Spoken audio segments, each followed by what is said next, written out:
चलो हम आ गए। ईमान, क्या हुआ?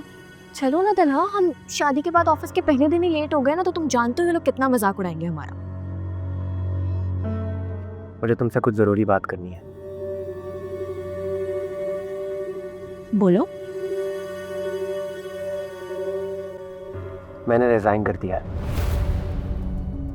रिजाइन? तुम मजाक कर रहे हो ना? नहीं, सीरियस हो। तुम कैसे रिजाइन दे सकते हो? इतनी अच्छी पोस्ट पे हो, इतनी अच्छी पोजीशन पर हो। मैंने रिजाइन अपनी तरफ से नहीं, तुम्हारी तरफ से किया। और तुम्हारा बॉस होने की हैसियत से उसे एक्सेप्ट भी कर लिया।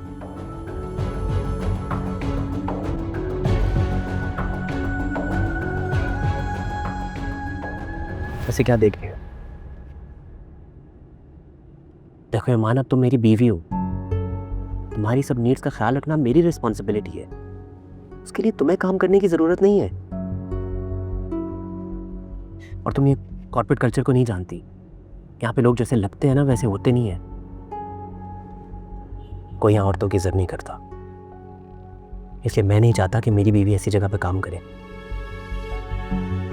ये मेरी बर्दाश्त के बाहर है। पर तन्हा, मेरा करियर, मेरा फ्यूचर, मेरे गोल्स, मेरे पैशन को तुमसे बेहतर कोई नहीं जानता। तुम कैसे मेरा रास्ता बंद कर सकते हो? ईमान, मैं रास्ता बंद नहीं कर रहा, सिर्फ बदल रहा हूँ। देखो, तुम्हारा प्रेजेंट, तुम्हारा फ्यूचर तो मैं हूं ना। अब ये तुम्हारी प्रायोरिटी होनी चाहिए, काम नहीं। वो सब तो ठीक है तन्हा, लेकिन तुम जानते हो मैं अपनी लाइफ में कितना आगे जाना चाहती हूँ, क्या कुछ नहीं करना चाहती हूँ।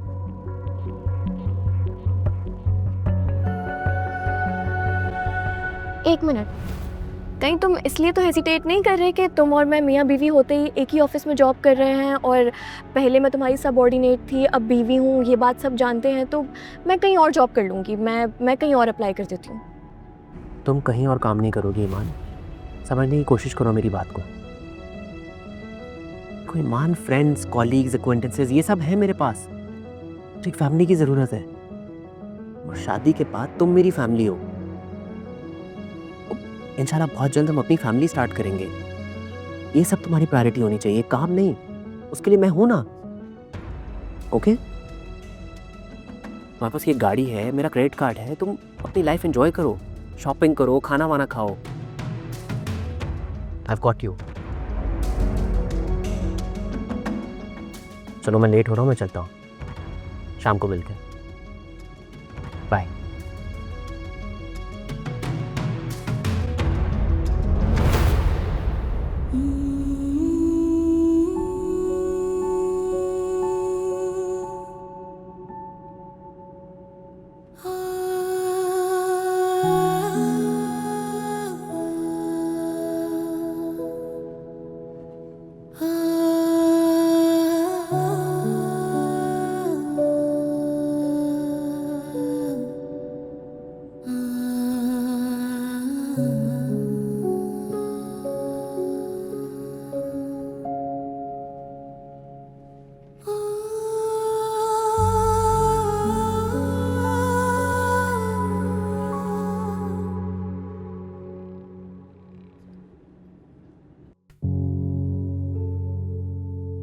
प्यारी खालदा, यहाँ तो वैसे सब कुछ है, पर तुम साथ नहीं। खाने पीने की बहुत तकलीफ है। तुम्हारी तो खिचड़ी भी मुझे पुलाव जैसी लगती है। हुमायूं का ख्याल रखना है।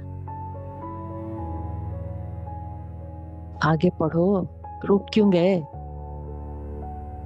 बेचारी मेरी बहन जवानी में बेवा हो गई, और भांजा मेरा यतीम। कुदरत ने शायद हमें औलाद इसलिए नहीं दी कि हम हुमायूं को अपने बेटों जैसा प्यार दे सकें। फकत तुम्हारा। मत पढ़वाया करें ये खत मुझसे मामी, क्या फायदा। अच्छा, अगर यादों में कुछ नहीं रखा तो हर माह क्यों जाते हो कब्रिस्तान, कब्र पर? बस यही तो दुख है मामी, अब जाके कहीं खुशहाली आई। अच्छे दिन आए, वही ना रहे। गाड़ी में बैठता हूँ तो दिल कट जाता है, यही सोच के कि रक्षा का किराया भी उनको भारी पड़ता।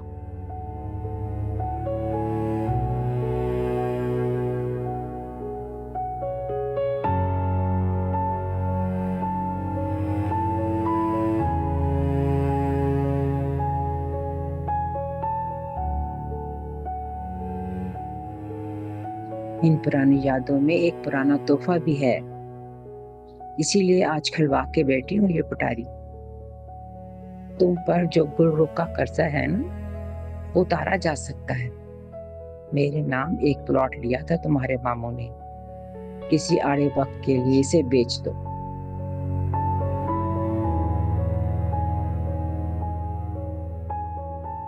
मामी, आप जानती हैं मैं ये कबूल नहीं करूंगा।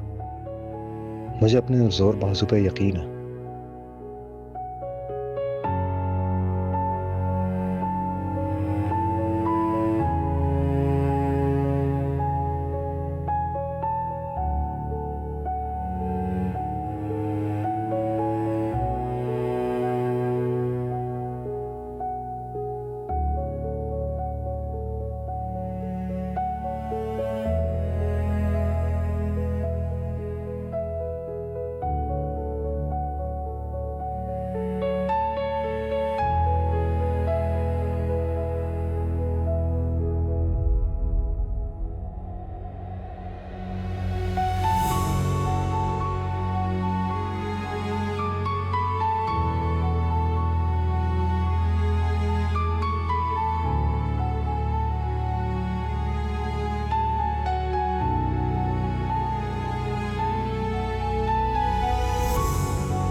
मैंने रिज़ाइन कर दिया। मैंने रिज़ाइन अपनी तरफ से नहीं, तुम्हारी तरफ से किया। और तुम्हारा बॉस होने की हैसियत से उसे एक्सेप्ट भी कर लिया। वैसे क्या देख रही हो? देखो ईमान, अब तुम मेरी बीवी हो। तुम्हारी सब नीड्स का ख्याल रखना मेरी रिस्पॉन्सिबिलिटी है। उसके लिए तुम्हें काम करने की ज़रूरत नहीं है। और तुम ये कॉर्पोरेट कल्चर को नहीं जानती। यहाँ पे लोग जैसे लगते हैं ना, वैसे होते नहीं है। कोई यहाँ औरतों की इज्जत नहीं करता। इसलिए मैं नहीं चाहता कि मेरी बीवी ऐसी जगह पे काम करे। ये मेरी बर्दाश्त के बाहर है।